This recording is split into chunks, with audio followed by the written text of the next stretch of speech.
Bonsoir à tous et bienvenue sur Auteur en live. Ce soir, c'est Caroline Giraud qui nous parlera de son roman. Caroline, je te laisse te présenter.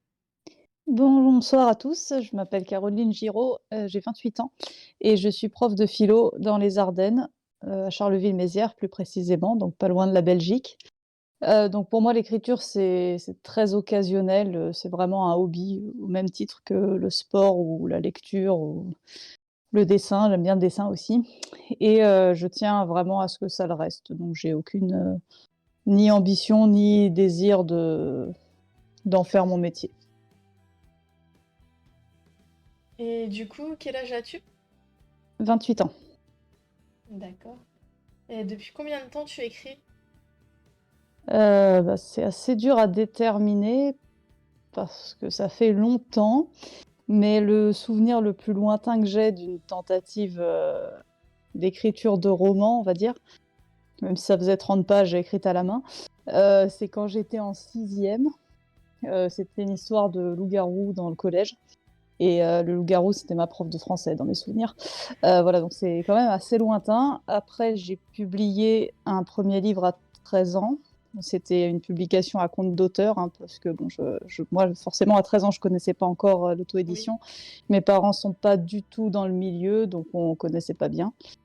Et voilà, jusqu'à majorité, donc collège, lycée, j'écrivais des romans fantastiques. Bon, je suis déjà la génération Harry Potter, Twilight, et cetera, donc ça ressemblait beaucoup à ce que je lisais, même si c'est assez étonnant puisqu'aujourd'hui, c'est le genre que j'aime le moins, le fantastique. Donc voilà, ça fait très longtemps, donc c'est un petit peu dur à déterminer, mais on va placer la barre, aux 10-11 ans, on va dire. D'accord. Et du coup, qu'est-ce qui t'a donné envie d'écrire? Bon, bah, même problème, ça va être un petit peu dur à identifier, Oui. parce que ça fait très, très longtemps. Mais bon, probablement comme tout le monde, hein, c'est la lecture. Donc comme j'ai dit, je suis de la génération Harry Potter, donc je pense que comme beaucoup de monde qui a à peu près mon âge, c'est vraiment ça qui nous a lancés. Après, je sais que même avant d'écrire, j'aimais bien inventer des histoires. Si on demande à mes parents, ils auront sûrement un certain nombre d'anecdotes de moi qui me mettais au fond du jardin pour parler toute seule à des personnages imaginaires. Et apparemment, après, j'écrivais, enfin, en tout cas, j'essayais d'écrire, parce que j'écrivais pas très bien, ce que je m'étais raconté dans le jardin. Mais bon, j'en ai aucun souvenir, ça c'est vraiment mes parents qui racontent ça à chaque repas de famille. Mais après, pour les romans sérieux, on va dire, donc pas ceux que j'ai écrits à l'adolescence, mais après, les derniers, il y avait vraiment une volonté de vulgarisation de la philosophie, puisque je les ai écrits en fin d'études, enfin les derniers romans, je les ai écrits en fin d'études de philo et je voulais vraiment essayer de populariser ça. Donc mes romans s'inspirait à chaque fois de thèses philosophiques que je trouvais intéressantes et faciles à illustrer. Et après, j'ai écrit aussi des livres de pop philo. Donc très rapidement, le concept, hein, ça consiste à expliquer des points de philosophie en les illustrant par des exemples issus de la culture populaire. Donc j'en ai écrit un notamment sur Disney. Ça consiste juste à expliquer des trucs de philo en faisant des rapprochements avec Disney. Et là, l'idée m'est venue grâce à un inspecteur de philo qui était donc venu m'inspecter en cours et qui m'a dit à la fin de l'inspection que bon, j'avais fait un cours très très classique avec des auteurs très classiques. Et il m'a dit à la fin, bon, c'est très intéressant tout ça, mais les élèves, ça les intéresse pas. Platon, il faut leur parler de Terminator, des choses comme ça. Et du coup, voilà, j'ai eu l'idée de faire des essais comme ça de pop philo. D'accord. Euh, Et du coup, il me semble que tu es auto-édité, c'est ça? C'est ça. Et du coup, pourquoi avoir choisi l'auto-édition? C'était plutôt spontané en fait. Disons que je suis pas spécialement intéressée par l'édition traditionnelle, hein, sûrement enfin comme, l'écriture c'est vraiment un passe-temps, je ça fait vraiment des années que je me suis même pas penchée sur la question. Bon à 3 ans, 3 ans, non à 13 ans, je connaissais pas de toute façon, ni l'auto-édition ni rien parce que mes parents c'est pas du tout du milieu. Donc du coup, bon, je suis tombée dans le piège du compte d'auteur parce que, voilà, en cherchant à éditer un livre sur internet comme fait tout le monde quand on débute, on tombe Oui. là-dedans. Ensuite, j'ai découvert qu'on pouvait faire la même chose gratuitement vers 16-17 ans, donc du coup, bah, je suis passée là-dessus.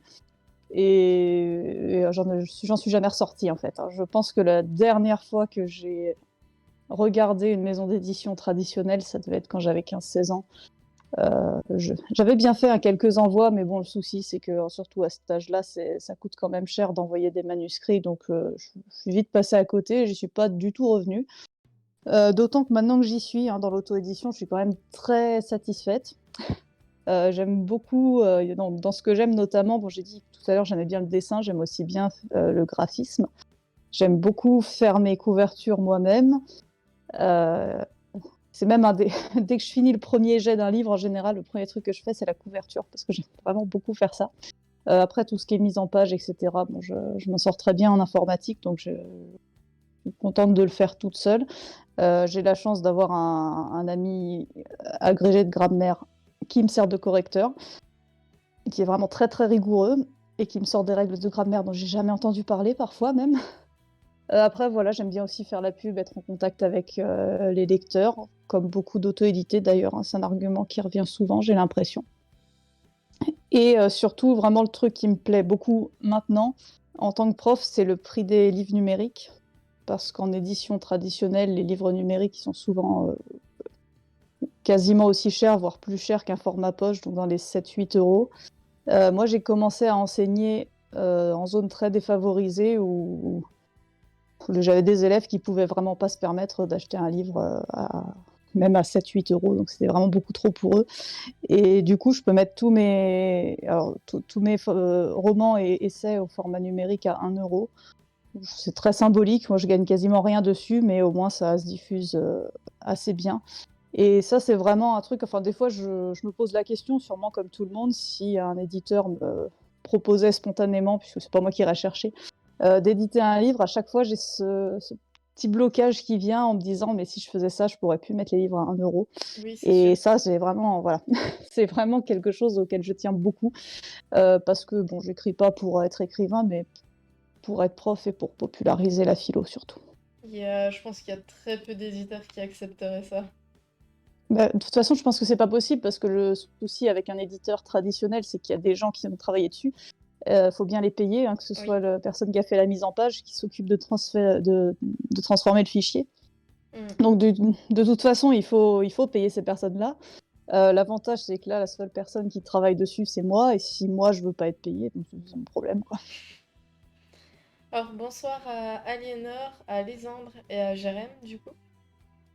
Et quel genre... Ah bah, j'allais dire quel genre écris-tu le plus, mais je te Bon, laisse répondre, du coup. oui. Bah moi, j'aime bien tester. Donc, je pense que ce sera plus simple de parler de ce que je n'écris pas. Donc, dans ce que je n'écris pas du tout, parce que vraiment, je lis pas et j'aime pas, c'est la fantasy. Alors, je veux vraiment parler de la fantasy pure et dure, donc avec un monde imaginaire, etc. Je supporte le fantastique si Donc, c'est bien ancré dans le réel. Bah, Harry Potter, ça va encore, quoi, parce qu'il y a quand même les moldus, donc ça va. donc tu Par n'irais pas exemple, les mon mondes livre. des Whelan. Ben, oui, j'ai vu que tu écrivais de la fantasy, ça sera dur. Par exemple, Le Seigneur des Anneaux, j'ai jamais pu, quoi. D'accord. À l'époque, il y avait les mondes des Whelan, la quête des Whelan, ça aussi, ça- j'y arriverai pas. Après, il y a le policier que je n'aime pas trop, et de toute façon, je suis complètement nulle au suspense, donc j'y arriverai pas. Voilà. Donc après, pour le genre que j'écris, en nombre de livres, ce que j'ai écrit le plus pour l'instant, c'est quand même les essais de pop philo, parce que j'ai donc 3 livres publiés, et en plus, sur mon blog, je fais pas mal d'articles aussi de pop philo sur des films ou des séries. Et pour les romans, le genre que je préfère, c'est la dystopie. Je trouve que c'est vraiment le genre le plus pratique pour poser des questions philosophiques sur la politique, la société. C'est vraiment très très efficace. Donc, enfin, ça interroge toujours la société en fait, la dystopie, en montrant ce qu'elle pourrait devenir, type Hunger Games pour les jeux télé, ou un livre que j'adore en ce moment, j'arrête pas d'en parler, c'est #Murder, qui parle des réseaux sociaux.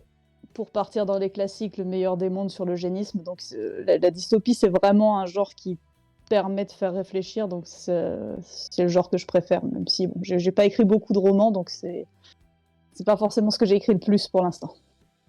D'accord. Et du coup, je vais te laisser nous présenter ton roman. Ok, je vais peut-être juste parler très rapidement des essais de pop philo quand même si je voulais Oui. parler des romans effectivement aujourd'hui. Mais bon, rapidement, pour si ça intéresse, surtout on a Bah, fait pas celui mal la dont... promo à partir de Disney, donc je vais quand même dire un mot dessus. Donc le concept, je vais répéter quand même si j'ai déjà un petit peu dit en quoi ça consistait. Donc on prend une œuvre de culture populaire, on voit ce qui se passe dedans et ça nous sert d'exemple en fait pour expliquer des thèses philosophiques qui, prises indépendamment de ça, sont compliquées. Donc le premier que j'ai écrit, c'est sur le manga Death Note, où je parle surtout de questions forcément politiques avec la notion de justice ou de morale. Est-ce qu'on a le droit de tuer les individus si c'est pour une bonne cause, etc. Ensuite, celui sur Disney. Donc là, je parle de beaucoup, beaucoup de thèmes parce que j'ai pris six films de Disney différents et de toute façon, c'est très, très riche, Disney. Et le dernier qui est sorti en 2020, c'est sur Pokémon. Voilà, bon, je passe rapidement dessus parce qu'en fait, j'en ai parlé il n'y a pas longtemps dans une autre interview. Alors que les romans, je crois que ça va être la première fois que j'en parle vraiment. Bah là, du coup, Voilà. la couverture que tu m'avais envoyée, c'était celle de Disney. Et du Ouais, coup, ce que j'ai mis en lien, c'est pareil, je crois que c'est Disney aussi. oui, bah, c'est pour ça que j'en Mais parle, vaut mieux ouais, autant parler rapidement. Après, je peux approfondir un petit peu pour Disney. Plus précisément, les Disney dont je parle dedans, donc il y a le livre de la jungle, d'où le titre du livre Il en faut peu pour philosopher, qui met la chanson dans la tête immédiatement. Je sais, c'est fait exprès. Ensuite, je parle du Roi Lion, La Belle et la Bête, Aladdin, Maléfique et Mille et une pattes. Mais après, c'est vraiment très, très riche, donc il y a beaucoup de thèmes. Et j'essaie vraiment de faire en sorte pour les essais que déjà qu'ils soient pas trop longs. Parce que ouais, bon, déjà, les gens qui achètent la philo, ben, je suis contente. Donc, ouais, peut-être pas pousser le vice. Donc, qu'ils soient pas très très longs et de pas trop rentrer dans le détail, quoi. Ça m'a été reproché de temps en temps que c'était un petit peu superficiel, mais bon, c'est vraiment pour introduire. Et le but, c'est pas que ce soit pénible à lire non plus. Alors après, pour les romans, je vais quand même en parler. Le plus ancien, donc c'est La Loi de Gaïa, c'est une dystopie qui se passe après une guerre qui a fini en bombardement nucléaire sur un pays. Et en fait, dans l'histoire, donc le génocide a été tel que le gouvernement a besoin d'une justification morale. Donc le gouvernement dit que les habitants du pays qui a été détruit, en fait, c'est pas des vrais humains, c'est des personnes totalement monstrueuses et inhumaines, et que finalement, c'était une bonne chose de les éliminer. Donc ça reste très philosophique, on va dire, notamment parce que ce livre, en fait, il est inspiré d'une réflexion du juriste Carl Schmitt, qui étudie, donc c'est malheureusement un juriste qui est devenu un juriste nazi plus tard, mais avant le nazisme, il analysait le système de la guerre et remarquait que plus une guerre se faisait pour des motifs nobles, donc quand on dit qu'on fait la guerre pour le bien, pour la liberté, ou dans le cas des croisades par exemple, pour sauver les hérétiques d'une éternité de souffrance, donc plus on fait la guerre pour des motifs nobles, plus la guerre va être violente et sanglante. Et donc du coup, c'est cette idée-là que j'ai voulu illustrer dans ce roman dystopique où il y a eu une guerre comme ça,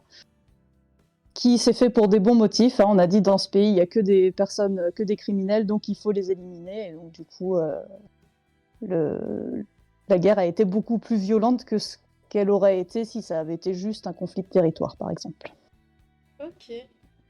Et pour mon autre roman, alors ça change un peu parce que j'ai dit que je n'écrivais pas de fantasy, mais c'est un roman un peu fantastique, aventure, type Indiana Jones, mais qui ressemble quand même un petit peu à une dystopie, puisque bon, le contexte, c'est que la population est divisée en 4 groupes, et le groupe auquel on appartient détermine entièrement notre identité.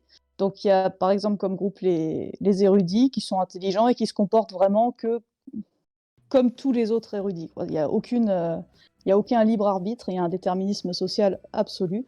Donc, du coup, une réflexion sur le déterminisme social, c'est-à-dire l'idée que nos choix sont jamais pleinement libres, mais toujours conditionnés par notre appartenance sociale. Donc, ça ressemble à une dystopie dans le contexte, on va dire, mais après, l'histoire, c'est plutôt une aventure style Indiana Jones avec des enquêtes et des objets religieux à retrouver. D'accord. Voilà, c'est bon, j'ai fait le tour. Est-ce que tu as des projets pour 2021 en écriture ou quelque chose qui se rattacherait à tes livres? Oui, oui. Alors pour l'écriture, je me suis remise au roman très récemment. Enfin, il y avait un roman que j'avais commencé il y a 4 ans et que j'avais totalement laissé de côté parce que ça fait 4 ans que je fais que de la pop philo, que j'ai repris, que j'ai terminé, enfin j'ai terminé le premier jet en tout cas, donc il est en retravail. Je sais pas exactement pour quand, mais bon, ce sera peut-être d'ici la fin de l'année, on verra. C'est à nouveau une dystopie un peu fantastique quand même, c'est une espèce de mixte entre les deux qui sont déjà sortis, à la fois dystopie et fantastique. Ce que je voulais faire, en fait, c'était une espèce de réécriture science-fiction de la pièce de théâtre de Sartre, Les Mains Sales. Donc très rapidement, Les Mains Sales de Sartre, c'est une pièce que j'adore qui se passe dans une démocratie populaire. C'est un jeune communiste qui est envoyé pour tuer le chef du parti parce que le chef du parti veut s'allier avec les fascistes. Et donc du coup, je voulais reprendre à peu près cette trame en y ajoutant un petit aspect science-fiction. Donc voilà pour le premier projet niveau roman. Et après, je suis aussi avec plusieurs autres auteurs sur un projet de recueil de nouvelles sur le thème des violences conjugales. Alors du coup, bienvenue à Aimée Hermione.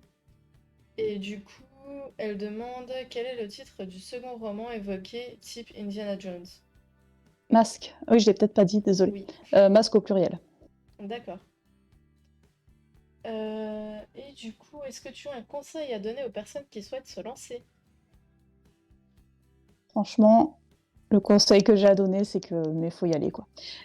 Et faut vraiment pas écouter les commentaires malveillants. Bon, je sais que c'est facile à dire, mais bon, moi, quand j'avais 13 ans et que j'ai commencé, c'était l'époque où les forums étaient très à la mode. J'étais sur un forum d'écriture, mais bon, c'est un forum où les gens visiblement avaient une très haute estime d'eux-mêmes. Et je m'étais fait descendre quoi, sur la publication de mon premier livre. Tout le monde me disait c'est nul, on dirait que l'auteur c'est un préado. Bon, bah, c'était le cas, mais enfin, j'ai vraiment eu des remarques très très malveillantes. Et bon, bah, j'ai réussi à passer outre, mais je pense que c'est pas forcément le cas de tout le monde. En plus, enfin, ça dépend de qui on est entouré. Si on est bien entouré, qu'il y a des gens qui nous soutiennent, ça va. C'est pas forcément le cas de tout le monde, donc vraiment Oui, pas, enfin, essayer de passer outre. De toute façon, ça plaira pas à tout le monde. Et il y a toujours des gens qui se plaignent pour tout et n'importe quoi, donc vraiment, faut y aller. C'est dommage de s'arrêter pour ça, quoi. bonsoir Jordan, pas de souci. Et du coup, nous allons passer aux questions surprises. Euh, Alors, quel conseil voudrais-tu donner à l'ado que tu étais? Ça- Eh ben, je lui dirais de ne pas aller sur ce forum, je pense, parce que c'est une très mauvaise idée, celui dont je viens de parler, parce que ça a quand même de quoi décourager beaucoup. C'est sûr. Donc là, bon, ça tombe bien, vu que je venais d'en parler, c'est clairement le conseil que je donnerais. Et du coup, quel est ton film préféré? Retour vers le futur. Aucun doute. Retour vers le futur, le premier. C'est le film que j'ai le plus vu. Et à chaque fois que je m'ennuie un peu, c'est l'impression que j'ai dès que je m'ennuie un peu, je me dis tiens, je vais mettre Retour vers le futur. D'accord. Quelle est ta série préférée où tu ne raterais jamais un épisode? Bon, c'est une série terminée, j'ai déjà vu les épisodes déjà 1 million de fois et c'est Buffy contre les vampires. Et d'ailleurs, je suis enfin, c'est pas tout à fait fini, mais j'ai une liste d'articles d'analyse philosophique de Buffy contre les vampires. J'en poste un tous les premiers du mois et ça va aller jusqu'au 1er juin. Donc comme ça, je peux les revoir encore en me donnant l'impression que je travaille. C'est très très jouissif hein, la pop philo parce qu'on peut revoir tous les Disney, toutes les séries en se disant mais c'est bon, je travaille. C'est pour le travail. Mmh, exactement. Un film que tout le monde adore mais que tu détestes. Et ben, je dirais Fight Club. J'ai jamais compris son principe. C'est pas que je déteste ou quoi, c'est juste que non, je m'en fous, j'aime pas. Et j'ai l'impression qu'il y a une hystérie collective sur ce film et que c'est le meilleur film du monde. Après, c'est peut-être juste mon entourage, mais c'est l'impression que j'ai en tout cas. Quelle est la chose la plus folle que tu as faite? Eh ben, bonne question.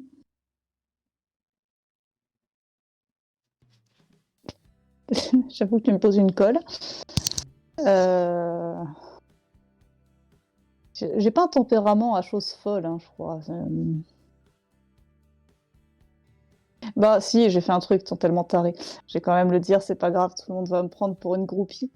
Mais j'étais une groupie. Euh, Quand je suis arrivée sur Paris pour mes études, il y avait une comédie musicale qui se jouait, Mamma Mia. J'étais une grande fan d'ABBA. Et je suis allée voir le spectacle 43 fois. Voilà, c'est bon. Je l'ai dit, je suis une groupie. Ok. Bah après, au moins J'allais dire au moins c'était pour le travail, mais non.